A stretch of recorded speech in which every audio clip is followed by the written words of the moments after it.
Hello, good morning. Good morning sir. फिर से दो ही स्टूडेंट्स हैं क्या आज भी?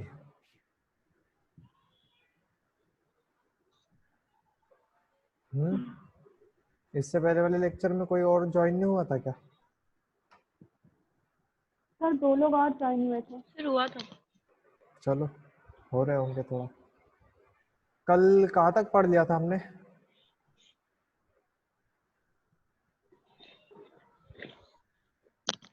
Sir fact about C. Facts C के देखे थे ना?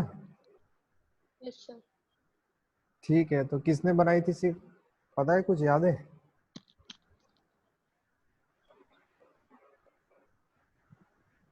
Sir Dennis Ritchie Dennis Ritchie. Dennis Ritchie. और कोई नोट कर रहा है कि नहीं कर रहा है लेक्चर्स के कुछ पॉइंट्स? सर किया है। किया है। और कब बनी थी सी? 1972 में। ठीक है। उससे पहले कौन सी लैंग्वेज थी? उसके पहले बी। हम्म, ठीक है। और कुछ सी के बारे में पता चला हो?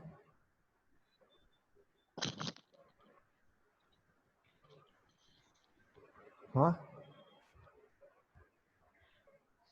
और कुछ सी के बारे में पता चला हो तुमको? सर सी एक हाई लेवल लैंग्वेज है और ये सबसे ओल्डेस्ट लैंग्वेज है। हम्म। AT&T बेल लेबोरेटरी में बनाई थी। Unix yes sir. Operating system उनको डेवलप करना था। उसके लिए उन्होंने सी लैंग्वेज बनाई थी, है ना? चलो, 2-3 मिनट हो गए हैं। जो ज्वाइन हो जाएंगे वो हो जाएंगे फिर।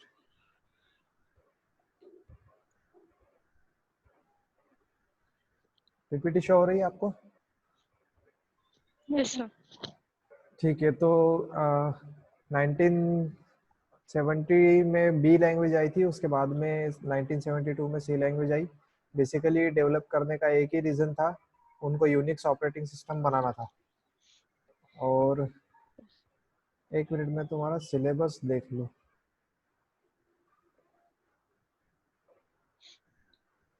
1973 में फिर उन्होंने सक्सेसफुली एक यूनिक्स ऑपरेटिंग सिस्टम जो है बना दिया था फाइनली। उन्होंने लैंग्वेज ही इसलिए डेवलप की थी क्योंकि उनको लिनक्स ऑपरेटिंग सिस्टम बनाना था। और 1972 में 1973 में फाइनली उन्होंने वो ऑपरेटिंग सिस्टम बना दिया था। उसके बाद में 1978 उसके बाद में 1978 में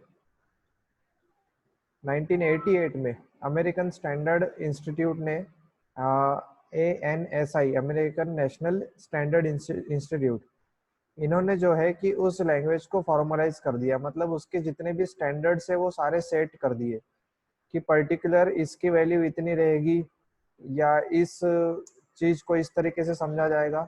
ये सारी चीजें उन्होंने, है ना, स्टैंडर्ड कर दी। क्योंकि ऑल ओवर द वर्ल्ड अगर कोई भी अगर उसको पढ़ेगा, उसको समझने की कोशिश करेगा, तो वहां पर फिर उसको सबको एक जैसा ही शो होना चाहिए। सबके लिए एक ही पॉलिसी होनी चाहिए। आज देखो, आप इंडिया में भी प्रोग्रामर्स है और अमेरिका में भी प्रोग्रामर्स है, तो हम हमारे प्रोग्राम बनाए हुए जो अगर यहाँ से मैं वहां भेज दूँ तो वो लोग भी इजीली उसको समझ जाएंगे, क्योंकि सबके लिए एक टाइप की लैंग्वेज बनाई गई है। और वहां के अगर कोड्स हमारे पास में भी आते हैं, ऑब्वियसली आते ही है। इधर उधर तो हमारे कोडिंग्स और ये सारे प्रोजेक्ट्स, ये सारे तो शेयर हो ही रहे हैं। तो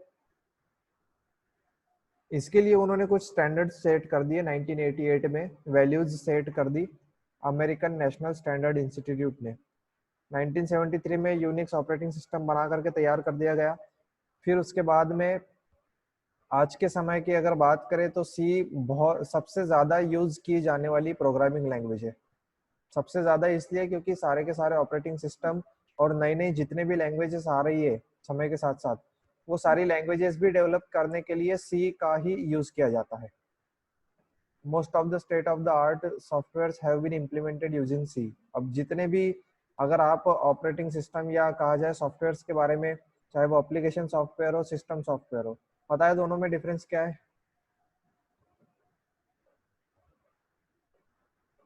हेलो, यस सर। एप्लीकेशन और सिस्टम सॉफ्टवेयर दोनों में डिफरेंस क्या है?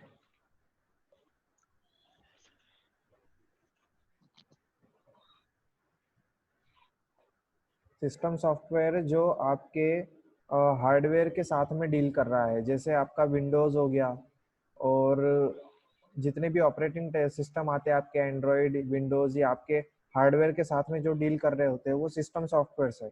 और बाकी एप्लीकेशन सॉफ्टवेयर पर्टिकुलर आपको किसी टाइप के एप्लीकेशन के लिए डिज़ाइन किए गए हैं, जैसे VLC मीडिया प्लेयर हो गया, आपका MS ऑफिस हो गया, ये सारे एप्लीकेशन सॉफ्टवेयर्स में आ गए। आज के समय में जितने भी आप एप्लीकेशन या सॉफ्टवेयर, सिस्टम सॉफ्टवेयर देख रहे हो, इनको बनाने के लिए सी का ही यूज किया जाता है। दूसरी भी लैंग्वेजेस है नो डाउट, पर मोस्टली सी को यूज किया जाता है क्योंकि सी की प्रोसेसिंग पावर काफी हाई होती है। एडवांटेजेस हमने पढ़े थे क्या कल? No sir. एडवांटेजेस ये है कि building block for many other programming languages. देखो, आप सी ऐसी लैंग्वेज है जो दूसरे प्रोग्रामिंग लैंग्वेज को बनाने के लिए भी हेल्प में आती है। आप देखो, सबसे पहले 1972 में सी प्रोग्रामिंग लैंग्वेज आई, फिर उसके बाद में 1980 में C++ आई, फिर उसके बाद में 1991 में पाइथन आई, 95 में जावा आई। तो अब ये जितनी भी लैंग्वेजेस बनाई गई है, इनकी कोडिंग के लिए भी, इनको बनाने के लिए भी तो कोड किया गया होगा, है ना? इनको बनाने के लिए अब ये भी पाइथन भी देखा जाए, अगर वैसे देखो तो एक सॉफ्टवेयर ही है ना, जो सॉफ्टवेयर आप इंस्टॉल करते हो और उस पर फिर आप काम करते हो। देखा जाए तो वो भी एक सॉफ्टवेयर टाइप में ही बन जाता है, बट उसकी अपनी कोडिंग है। तो उसको डिजाइन करने के लिए भी किसी ना किसी लैंग्वेज का यूज किया गया होगा। तो वहीं पर ये आ जाती है आपकी सी प्रोग्रामिंग लैंग्वेज।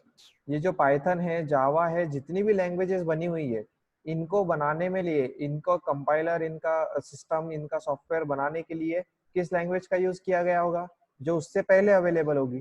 तो सी ही उससे पहले अवेलेबल थी। तो ये जितने भी लैंग्वेजेस है आज के समय में, उन सबको बनाने के लिए भी क्या है, सी का ही यूज किया गया है। तो बिल्डिंग ब्लॉक अगर देखा जाए, उसका मेजर जो उसको बनाने में चीज लगी हुई है, तो वो क्या है, आपकी सी ही है। पावरफुल और एफिशिएंट लैंग्वेज। पावरफुल इसलिए क्योंकि जो सिंटैक्स यूज हो रहे हैं, जो चीजें यूज हो रही है प्रोग्रामिंग में, वो ज्यादातर आपके कंपाइलर को पता होती है, और आप मोस्टली उसको कंपाइलर फ्रेंडली या मशीन फ्रेंडली लैंग्वेज में लिख रहे होते हो। तो इसीलिए जितनी भी आपकी लैंग्वेज है, ये मशीन लैंग्वेज में या कंप्यूटर की भाषा में कन्वर्ट करने में ज्यादा उसको इजी जाता है। आज के समय में पाइथन यूज हो रही है। अब पाइथन में देखोगे तो आप है ना 2 लाइन लिख देते हो बस, और सी में अगर आपको कोई चीज काम करनी है तो आपको 2 की जगह 10 लाइन लिखनी पड़ेगी। अब क्या है कि अगर आप 10 लाइन लिख करके ऑलरेडी प्रोवाइड कर रहे हो सारी की सारी चीजें सिस्टम को, तो उसको समझने में बड़ा इजी हो जाता है। और वही अगर पाइथन की बात करें तो आपको लिखने में 2 लाइन लिखने में कोई देर नहीं लग रही है, पर सिस्टम की अगर बात करें तो सिस्टम को तो उन 2 लाइन के आगे पीछे वाली लाइन को खुद ही समझना पड़ रहा है, खुद ही उनको डिटेक्ट करना पड़ रहा है, और खुद ही उनको शो करना पड़ रहा है, एग्जीक्यूट करना पड़ रहा है। तो वहां पर क्या है कि उसकी प्रोसेसिंग स्पीड थोड़ी सी फिर लो हो जाती है सी के कंपैरिजन में। और वही सी में क्या कर रहे हैं, हम सब कुछ खुद प्रोवाइड कर रहे हैं। तो वहां पर मशीन के लिए क्या हो जाता है, थोड़ा इजी हो जाता है समझना। आ रहा है समझ में? तो इसीलिए प्रोसेसिंग पावर जो है सी यस की, सर। वो हाई होती है। कोडिंग करोगे आप तो देखने में आएगा आपको वो चीजें। Portable language. पोर्टेबल का मतलब आपको पता ही है कि क्या होता है, कि एक जगह से दूसरी जगह उसको ले जा सकते हैं, तो वो पोर्टेबल लैंग्वेज हो गई। तो ये इसका कोड भी अगर आपने मेरी मशीन पे कोड किया है, और यही कोड में अगर आपको दे दूं, तो आप अपने जाकर के खुद के मशीन पे भी उसको यूज कर सकते हो, कोई प्रॉब्लम नहीं आएगी उसमें। तो पोर्टेबल लैंग्वेज है। Built in functions. Built in function तो चलो सी में है, पर पाइथन में बहुत ज्यादा दिए हुए हैं। जैसा मैंने बोला कि 2 लाइन ही लिखनी पड़ती है, बाकी सब वो खुद ही समझ लेता है, क्योंकि बाकी के फंक्शन, बाकी के प्रोग्राम जो है, फंक्शन मतलब एक ब्लॉक होता है कोड का। जैसे आपको है ना 4 काम करने हैं अपने प्रोग्राम में, एक एडिशन, सब्ट्रैक्शन, मल्टीप्लिकेशन और डिवीजन। अब आप अगर ये 4 आपको फैसिलिटी प्रोवाइड करनी है यूजर को, जैसे मैं आपका यूजर हूँ, मैं आपको कहता हूँ कि मुझे एक ऐसा सॉफ्टवेयर बना कर दो जो 4 काम कर सके, एडिशन, मल्टीप्लिकेशन, डिवीजन और सब्ट्रैक्शन, 4 काम करके दे।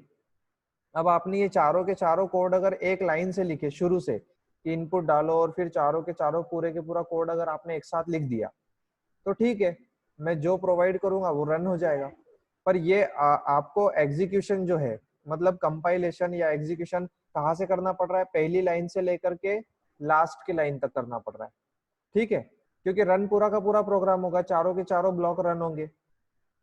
पर उसकी बजाय अगर मैं ऐसा करूं कि वो जो 4 मुझे काम करने हैं उन चारों के अलग अलग मैं ब्लॉक्स बना दूं, अलग अलग जगह पर मैं ब्लॉक बना करके रख दूं उसके, तो जिस वक्त यूजर जिस चीज की डिमांड करेगा वहां पर ही। ये आशुतोष कुमार इसी क्लास का है क्या?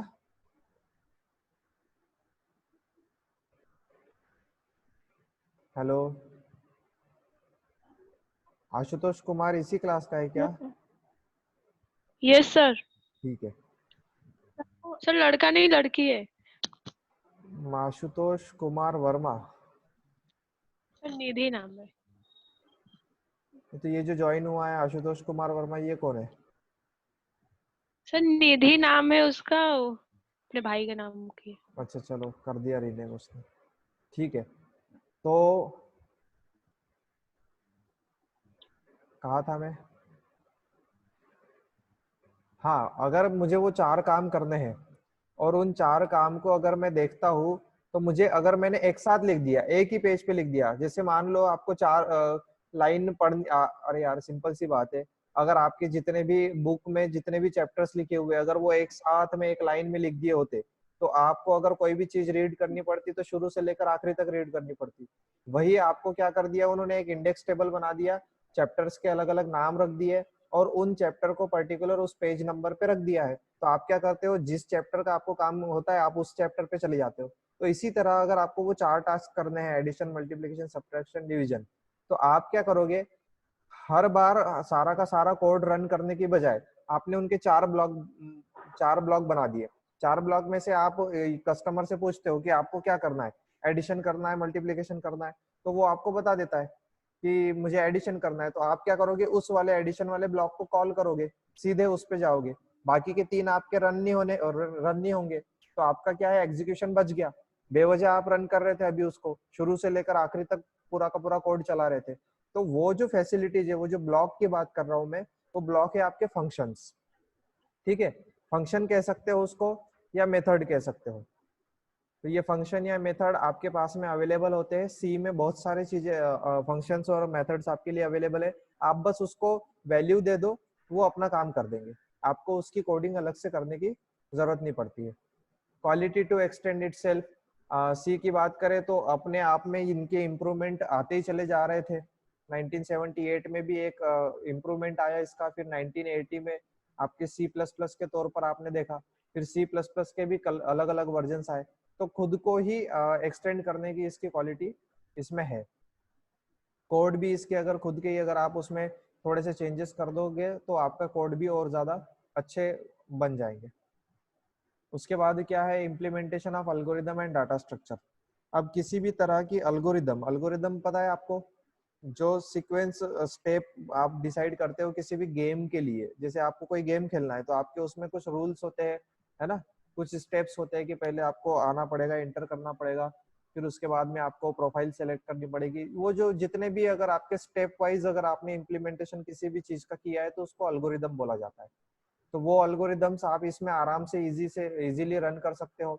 डाटा स्ट्रक्चर होते हैं कि कहीं पर आप देखो कि कोई डिपार्टमेंट में इस तरीके से डाटा से होता है कि डायरेक्टर सर, फिर उसके बाद में एचओडी सर, फिर उसके बाद में फैकल्टीज, फिर उसके बाद में स्टूडेंट्स।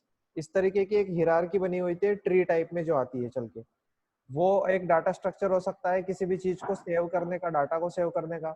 कुछ होता है कि आप टेबल बना देते हो, आप टेबल बना करके लिख देते हो कॉलम और रोज में, वो एक तरीका होता है आपके पास में डाटा को सेव करने का। आपके मोबाइल की गैलरी को ओपन करोगे तो उसमें आपके फोटोज और वीडियोज आ जाते हैं, तो वो एक डाटा सेव करने का तरीका है जिसमें फोटो वीडियो आ रहे।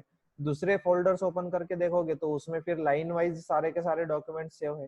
तो डिफरेंट डिफरेंट टाइप के डाटा स्ट्रक्चर जिसमें आप डाटा को सेव कर सकते हो, वो आपका डाटा स्ट्रक्चर कहलाता है।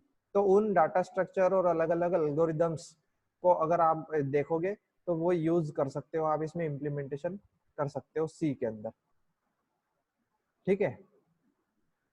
सी के बारे में और देखा जाए तो मैंने जैसे कहा कि ये लिनक्स ऑपरेटिंग सिस्टम है, आपके विंडोज ऑपरेटिंग सिस्टम है, गेम्स जितने आ रहे हैं, एप्पल वाला जो सॉफ्टवेयर होता है मैकिंटॉश, वो वाला भी आपका सी में ही डेवलप किया जाता है। तो आज के समय में जो ज्यादा पाइथन की तरफ अट्रैक्ट हो रहे हैं वो इस चीज को भूल जाते हैं कि यार अगर बड़ी बड़ी कंपनीज में अगर मुझे काम करना है, देखो अब ये विंडोज, लिनक्स, एंड्रॉइड है ना, और उधर एप्पल, ये गेमिंग वाले सारे के सारी कंपनीज, अगर इनमें अगर आपको काम करने की इच्छा है, बड़ी कंपनी में जाने की इच्छा है, तो वो आपसे सी ही पूछेंगे।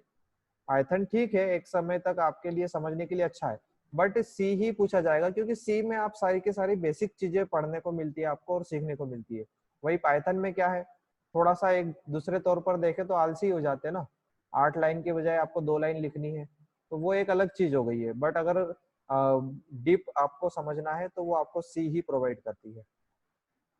ये जैसे मैंने बोला कि Python language, PHP language, Java language, ये जितने भी है, ये गूगल क्रोम आपका बना हुआ है, ये सारे C++ लैंग्वेजेस में ही बने हुए हैं।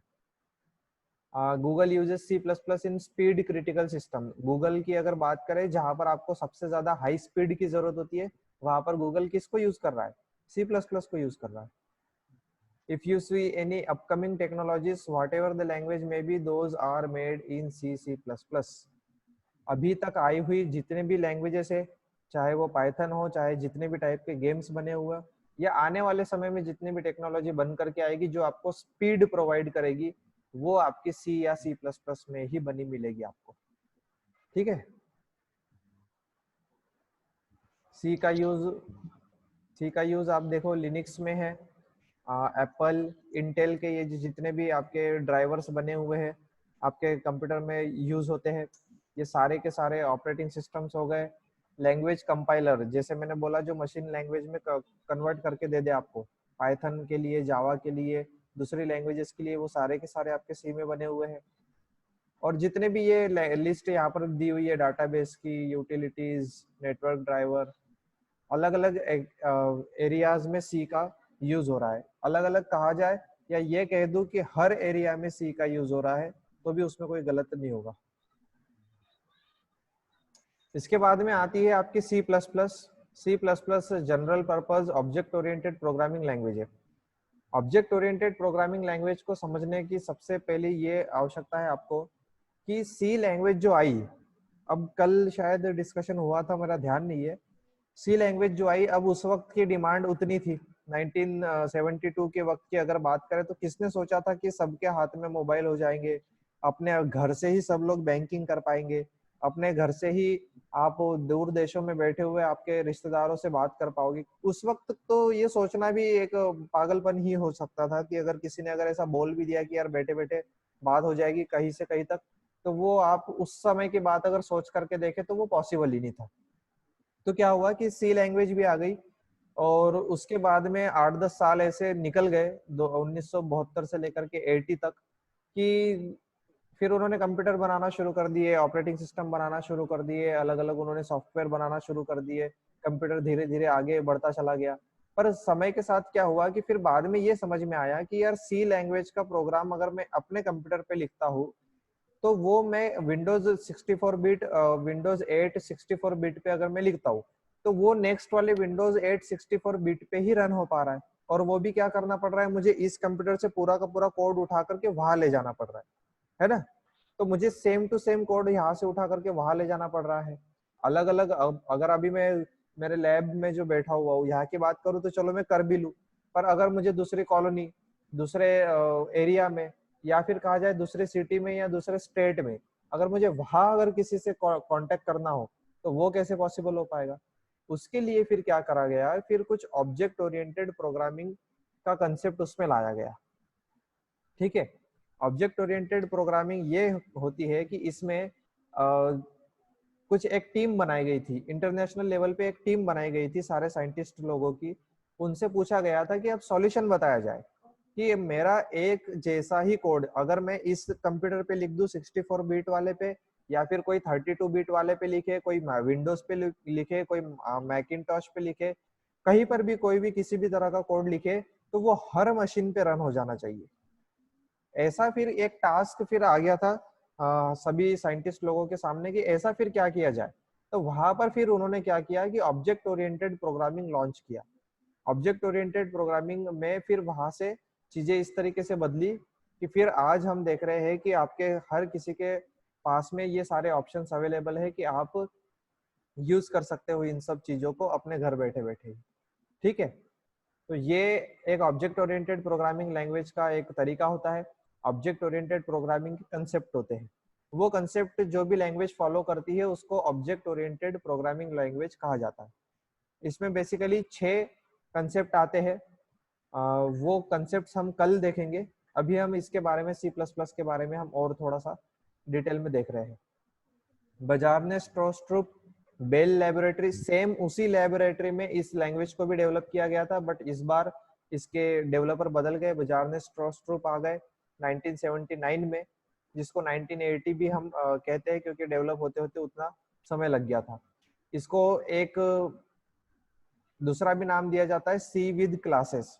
अब ये क्लास वाला कंसेप्ट एक ऑब्जेक्ट ओरिएंटेड प्रोग्रामिंग का कंसेप्ट है, और आप सी में देखोगे कि ओनली वहां पे फंक्शंस, जैसे वो जो मैंने ब्लॉक वाली बात बताई, वो उस पे ही वर्क करता है, वो फंक्शन पे ही वर्क करता है। और प्रोसीजरल लैंग्वेज, प्रोसीजरल मतलब सी एक वो लैंग्वेज है जिसमें आपको प्रोसीजर पता होनी चाहिए सारी चीज की। अगर आपके पास प्रोसीजर पूरी की पूरी डिफाइन है तो वो सी लैंग्वेज उसमें वर्क कर पाएगी। बट ऑब्जेक्ट ओरिएंटेड प्रोग्रामिंग ऐसे है कि इसमें प्रोसीजरल का कोई ऐसा मायने नहीं रखता है, आप किसी भी जगह पर किसी भी तरीके से आपका प्रोग्राम लिख सकते हो, है ना। सी की मैं बात बता रहा हूँ, सी में प्रॉब्लम ये है कि अगर आपको कोई भी कोड लिखना है तो आपको शुरू से लेकर के एंड तक एक जैसा कोड लिखना पड़ेगा, और एक ही प्रोजेक्ट में एक ही जगह पर आपको लिखना पड़ेगा, एक साथ लिखना पड़ेगा। अगर वो अब आपको 100 चीजें एक साथ लिखनी है, 100 काम अगर एक साथ करने, तो वो आपको एक साथ ही करने पड़ेंगे। वो प्रोसीजरल है, वो अगर आपको लाइन से लिखना है तो लाइन से ही लिखना पड़ेगा आपको। आपका जो प्रोसीजर या प्रोसेस है आपका, वो उसके हिसाब से काम करना पड़ेगा। बट ये जो ऑब्जेक्ट ओरिएंटेड प्रोग्रामिंग लैंग्वेज है, ये आपको वो फैसिलिटी बदल लेता है कि अगर आपको 100 अगर वर्क करने हैं ना, तो उसके आप 100 अलग अलग क्लास बना दो, या 100 अलग अलग आप उसमें क्लासेस में उसको डिफाइन कर दो, और 100 अलग अलग प्रोग्राम बना दो आप उसके, और फिर उनको एक दूसरे के साथ अटैच कर दो। ये चीज आपकी ऑब्जेक्ट ओरिएंटेड प्रोग्रामिंग लैंग्वेज में इंट्रोड्यूस की गई है। इसी वजह से ये लैंग्वेज फिर आपकी ऑब्जेक्ट ओरिएंटेड प्रोग्रामिंग लैंग्वेज कहलाती है। और 1979 में इसको सी विद क्लासेस बताया गया। क्लासेस इसलिए क्योंकि अलग अलग फिर आप वर्क कर पाते हो, सी विद क्लासेस।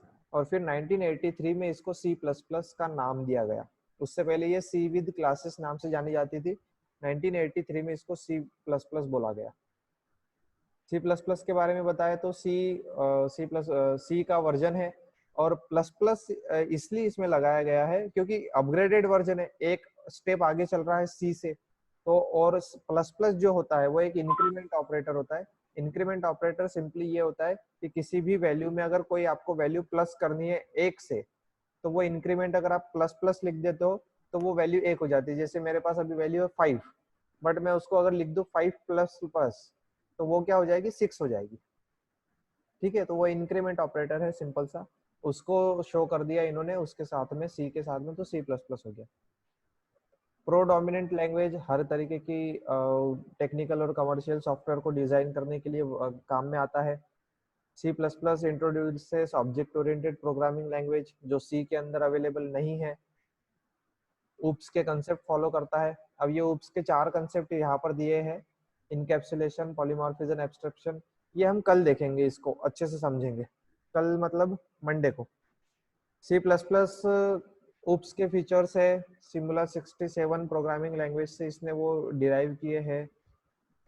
फंक्शन के बारे में मैंने आपको बताया था, जो एक ब्लॉक की बात जो मैंने की थी, तो फंक्शन वही चीज है जो आपको वो ब्लॉक में ही कोडिंग करनी पड़ती है। तो वो एक पर्टिकुलर आपको C++ में अपना मेन ब्लॉक बनाना पड़ेगा, है ना, जो आपके सिलेबस में भी है मेन के नाम से। तो वो मेन ब्लॉक आपको बनाना पड़ता है, उसका नाम ही मेन रहेगा हमेशा, ये प्री डिफाइंड है। आपको वो मेन नाम का ब्लॉक बनाना पड़ेगा और C++ प्रोग्राम फिर उसी से ही रन होगा, या C के भी प्रोग्राम उसी से ही रन होंगे। फिर उसके बाद में आप भले ही अलग अलग क्लासेस बना सकते हो, पर आपको मेन क्या करना पड़ेगा, एक मेन नाम का फंक्शन बनाना ही बनाना पड़ेगा। वो प्रोग्रामिंग करेंगे तो आपको ज्यादा और समझ में आ जाएगा।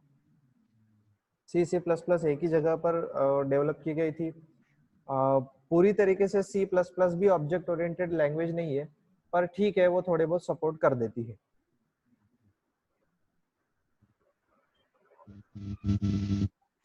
Hello, yes sir. कोई अभी तक कोई चीज ऐसी जो समझ में नहीं आ रही हो?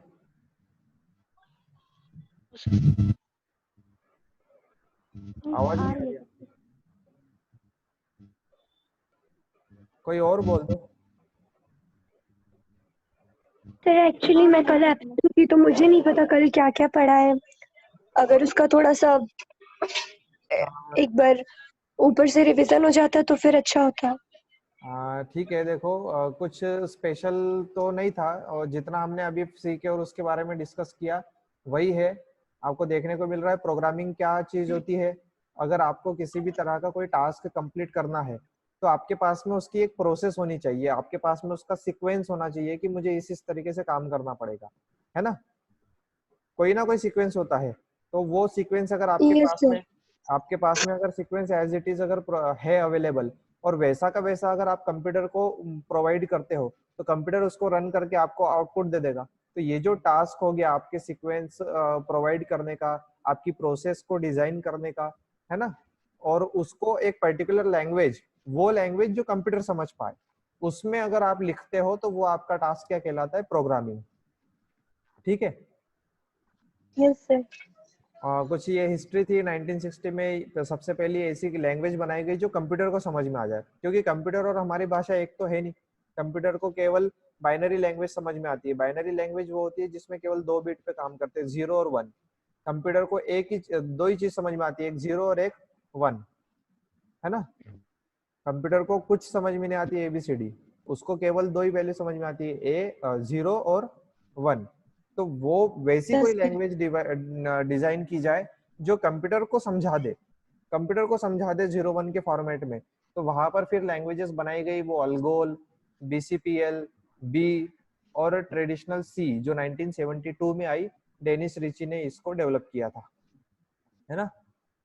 तो यहाँ से फिर बाकी इंट्रोडक्शन था C का, कि 1972 में बनाई है, सिंपल लैंग्वेज है, और ये फैक्ट्स और ये सारी चीजें तो हमने डिस्कस करी है। फिर अभी ज्यादा मैंने पिछले वाले को ही कवर करने की कोशिश की है बार बार।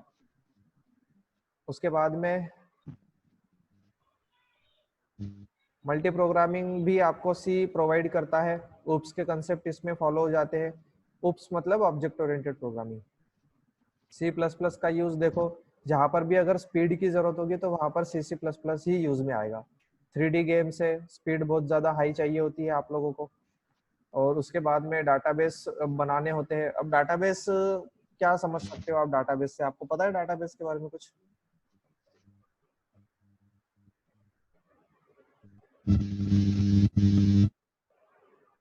प्रीति, तुम्हारा साउंड बिल्कुल भी पहुंच नहीं रहा है। वो जो भी डिवाइस आप यूज कर रहे हो उसको चेक कर लो एक बार, या हेडफोन लगाया हो तो उसको निकाल दो।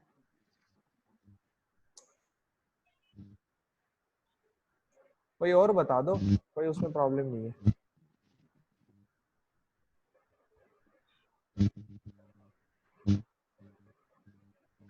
कोई और बोल दो, डाटाबेस किसी को पता हो तो।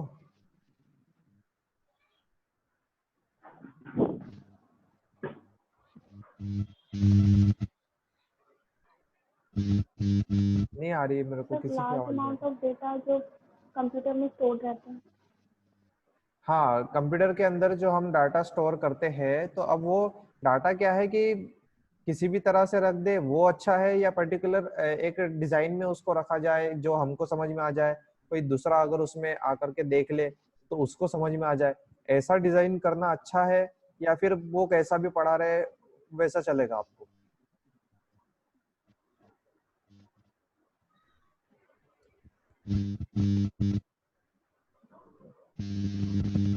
दीदी तुम्हारी आवाज बिल्कुल भी नहीं आ रही है, और पता नहीं आपके माइक्रोफोन में कोई प्रॉब्लम हो, पर ठीक है चलो। तो ऐसे ही अगर आप किसी भी चीज को सेव कर देते हो तो फिर आपको उसको ढूंढने में भी कॉम्प्लेक्सिटी देखने को मिलती है।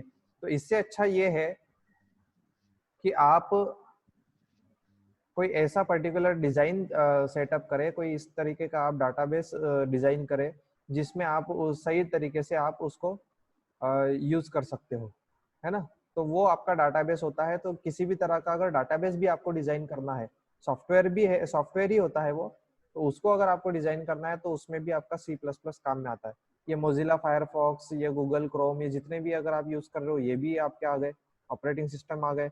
बैंकिंग एप्लीकेशन में सबसे ज्यादा यूज होता है C++ का। जितने भी बैंकिंग के सॉफ्टवेयर बने होते हैं वो C++ में ही बने हुए होते हैं। कंपाइलर बनाने हो, जैसे दूसरे लैंग्वेजेस डेवलप करनी है, वो लाइब्रेरीज भी अवेलेबल है इसमें। और इसमें ये आपका इसका इंस्टॉलेशन स्टेप्स है C++ की, है ना। एक ही सॉफ्टवेयर में दोनों लैंग्वेज आपको प्रोवाइड हो जाती है। एक ही लैंग्वेज में आपको एक ही सॉफ्टवेयर में आपको दोनों लैंग्वेज प्रोवाइड हो जाती है। टर्बो सी नाम का सॉफ्टवेयर है जिसको आप कहीं से भी डाउनलोड कर सकते हो। सिंपली अगर आप लिख दोगे कहीं पर भी तो वहां पर आपको वो डाउनलोड की लिंक उसमें मिल जाएगी। ठीक है। अगर आपको, आपके पास, सबके पास पीसीज अवेलेबल है?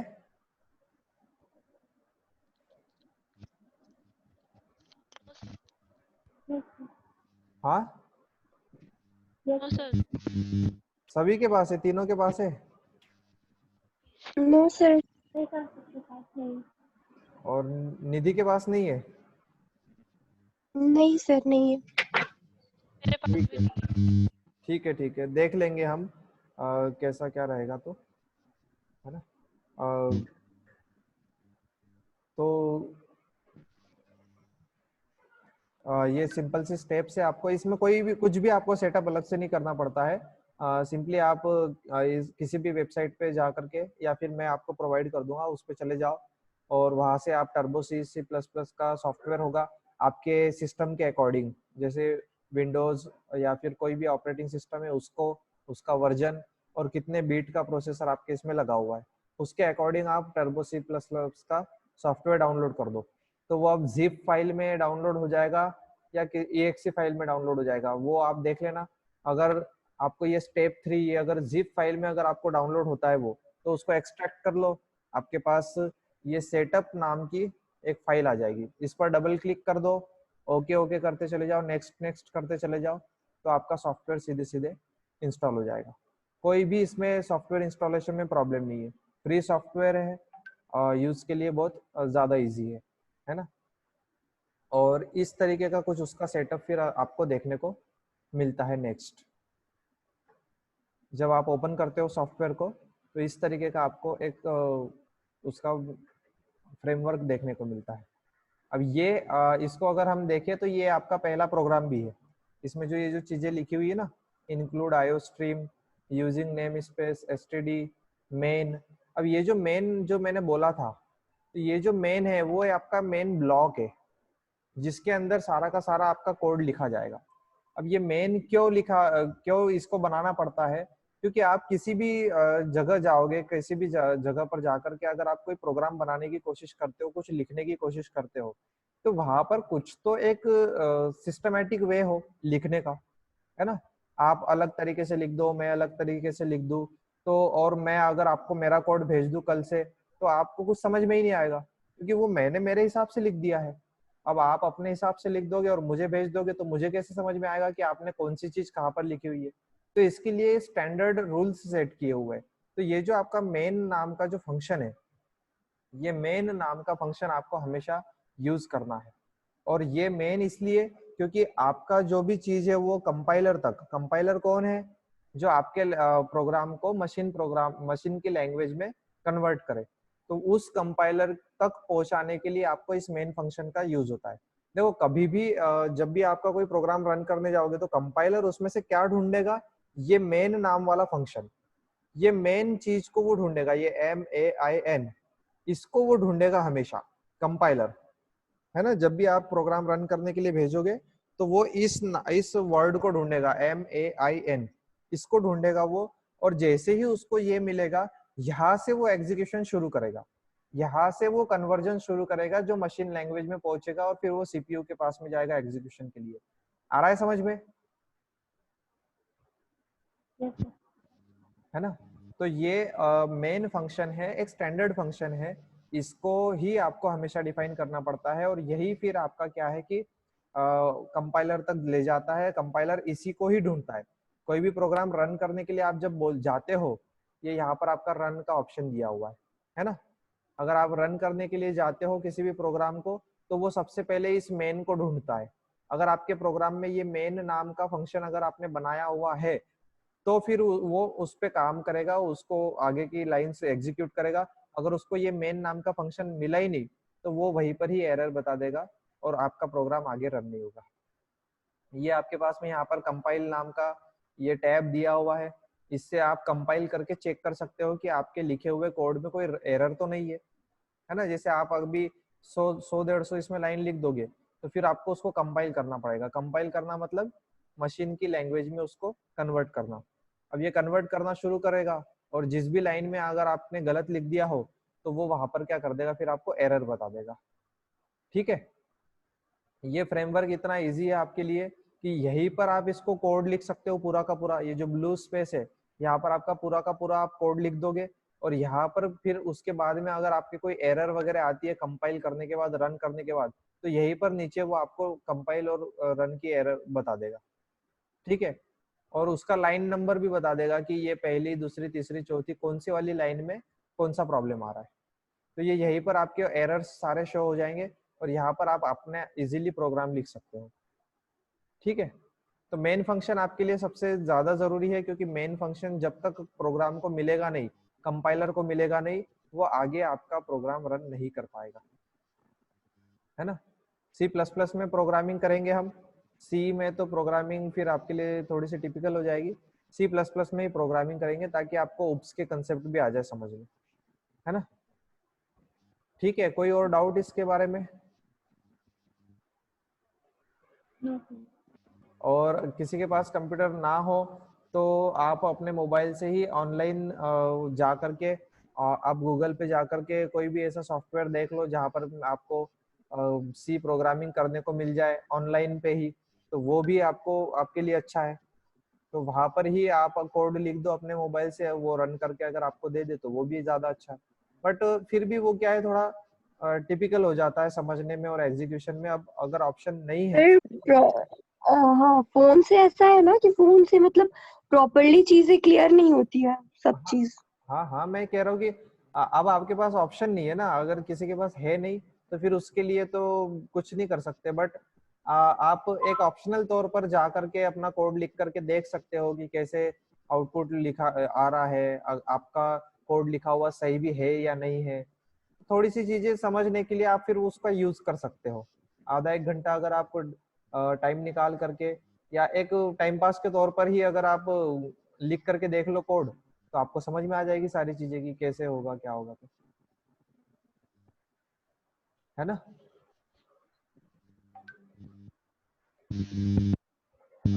और वैसे तो मैं यहाँ पर आपको लाइव प्रोग्राम रन करके दिखाऊंगा ही दिखाऊंगा, है ना। मेरे पीसी पर आपको ये सारी की सारी, ये जो ब्लू वाली स्क्रीन आपको दिख रही है, ये ब्लू वाली ऐसी की ऐसी स्क्रीन ओपन करके मैं शेयर कर दूंगा, तो वहां पर हम देखेंगे ही देखेंगे फिर किस तरीके से प्रोग्राम रन हो रहा है। तो वो आपके लिए तो रहेगा ही हेल्पफुल।